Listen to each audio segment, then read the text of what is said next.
Good morning, geometry class. As I sit here watching the sunrise out my living room window, I'm really missing you guys. I wish I was in my classroom instead of being here at home. It's been good to be at home, but I do miss you guys, and I hope you know that. Okay, so today we're going to do 45, 45, 90 triangles and 30, 60, 90 triangles. So take a minute, please, and hit pause and write this notes example here on your notes. All right. Go ahead and also take a minute and hit pause and write this one down on your notes. A couple things to note about this one is we see that the two legs are congruent because of these marks here. So because those are congruent, what that means then is that this angle over here and this angle over here are going to be equal. So that would make these each 45 degrees because we've already used 90. So I'd have 90 left for those two corners, and 90 cut in half would be 45. So anytime you just see these marks, you know it's isosceles and it's got a 90-degree angle. It's going to be a 45, 45. All right.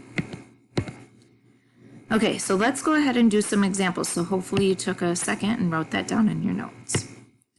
All right, so here's my first example. So taking a look at the triangle is the first thing. I noticed it's a 45, 45, 90. One thing also to mention is that we will be using these in our 30, 60, 90 and our Pythagorean triples the rest of the year.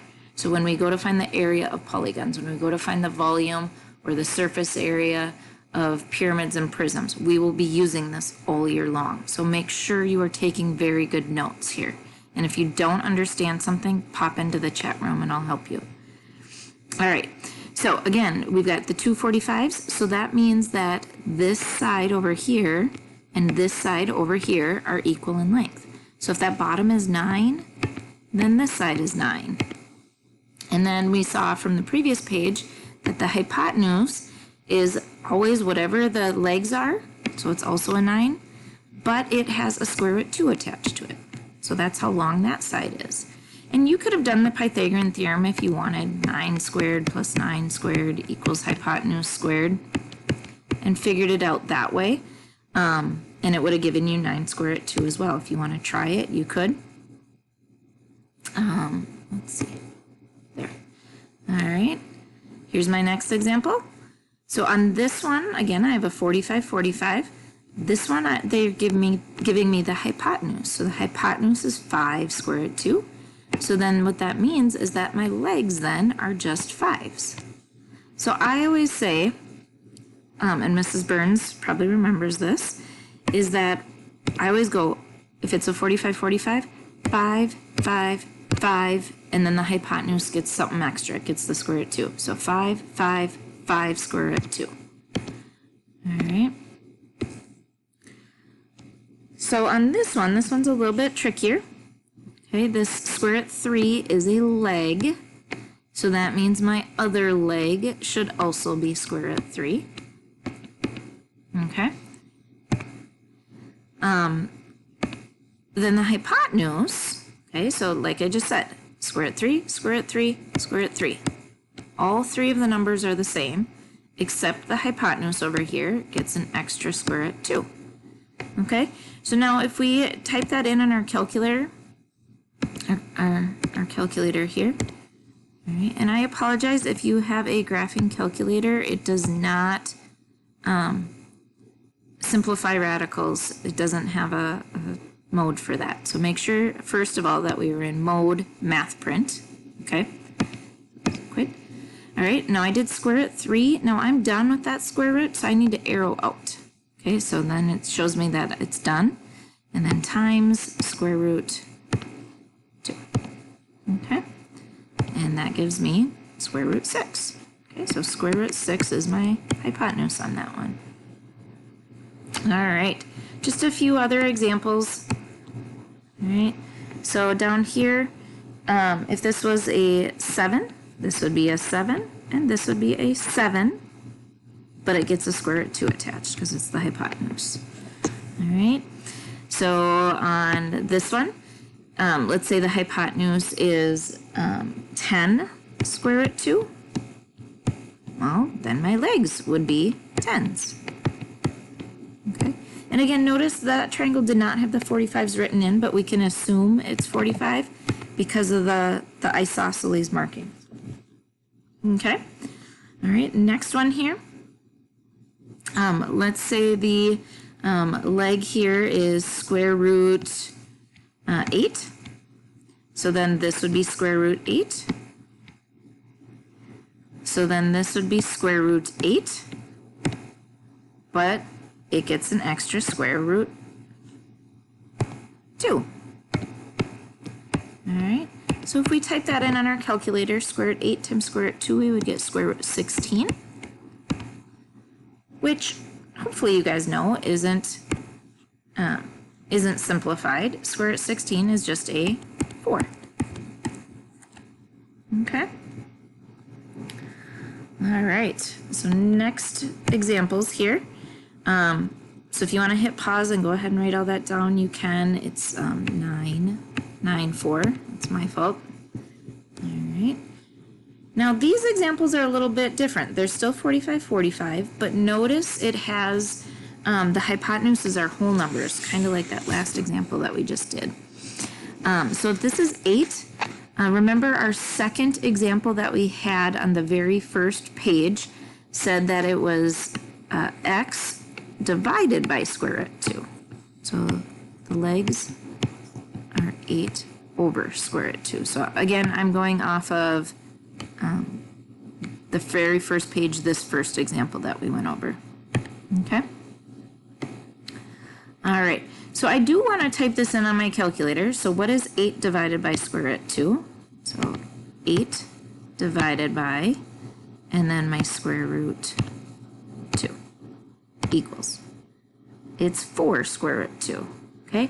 And so when you go ahead and do your homework, it will not say 8 square root 2 as an option on the multiple choice. It will say 4 square root 2. So make sure that you can do that on your calculator, or just find out what the decimal value of 8 divided by square root 2 is, and then on your answer sheet, go ahead and switch those and see which one matches. Okay, or download a calculator like mine. And I put that link on your notes sheet here. So if this hypotenuse is 12, then these are 12 divided by square root 2. All right, so this would be, if I type that into my calculator, I get 6 square root 2. Okay, and once I know that one's 6 square root 2, this one is also 6 square root 2. And I'm not typing these on my calculator because I'm assuming that you can. All right, so if this is 15, then this would be 15 divided by square root 2. So we would go ahead and type that in our calculator, and we would get 7.5 square root 2. So this one down here then would be 7.5 square root 2 as well. All right. So if the hypotenuse is a whole number, you take that whole number and you divide it by square root 2. That's how you find out the legs. All right. So 30, 60, 90 triangles is our next thing here. So go ahead and hit pause and write this down, please. All right, so some things to note on a 30, 60, 90 triangle is obviously we have a 30-degree angle, and that 30-degree angle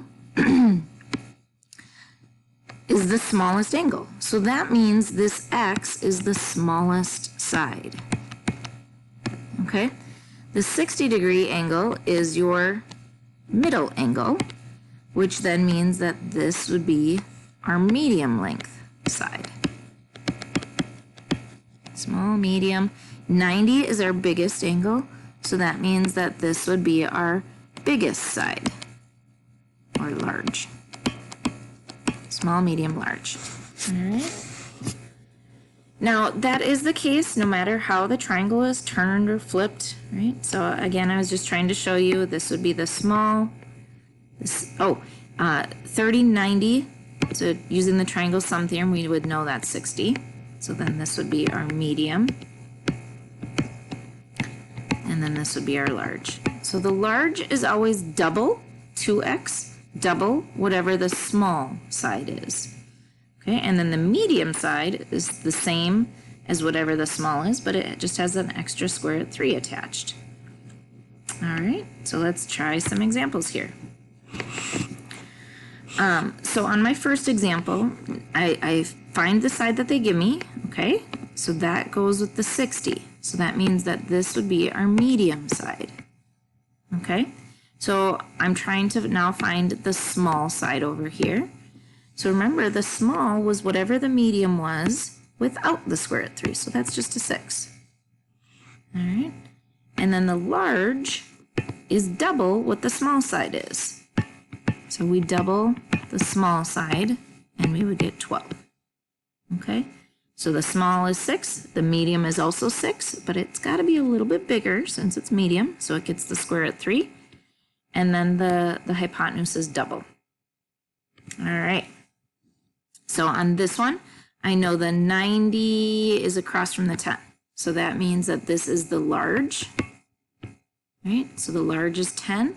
So when I go to find the small, right, the small is always half of what the large is. So if this is 10, this would have to be 5, right? Because remember, the large is double the small. So 5 times 2 is 10, or half of 10 is 5. Then the medium across from the 60 is the same thing as what the small is, so 5. But again, it can't be the same, because then it would be a 45-45 triangle.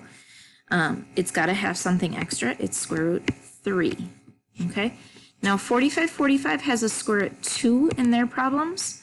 So I always think there's two 45s. In a 30-60-90, you have a 30-degree angle. So you're going to have a square root 3.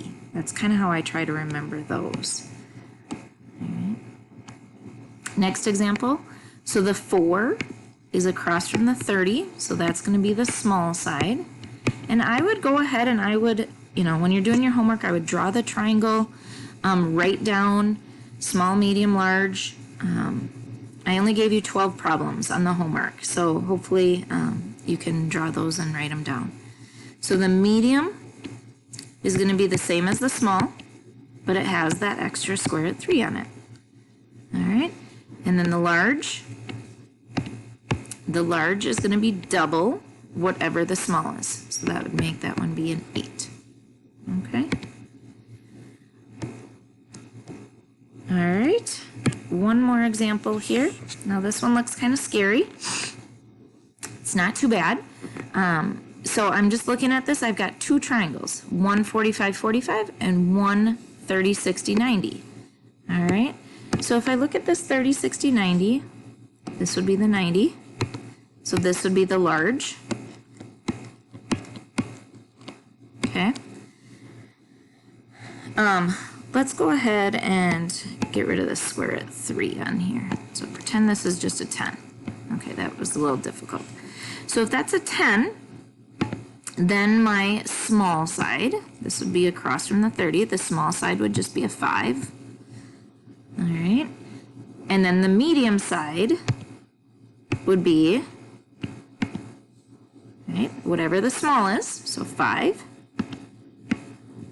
Okay, but it gets the extra square root 3 attached to it. Okay. So that's just doing that one. Now let's take a look at the 45-45 triangle. So this 5 square root 3 is a leg in the 45-45. So my other leg, remember, should be the same. Okay. So both of the legs are the same. Then the hypotenuse is the same as the legs. Okay, but it's a 45-45, so we need an extra square root 2. So that would give me 5 square root 6. All right. So that's how you're going to do that one. All right. And I think that is it. I think you might have one like this on your homework. The trick on that one, I guess, would be that we would draw this piece in. Okay. And that if this side over here is 10 square root 3,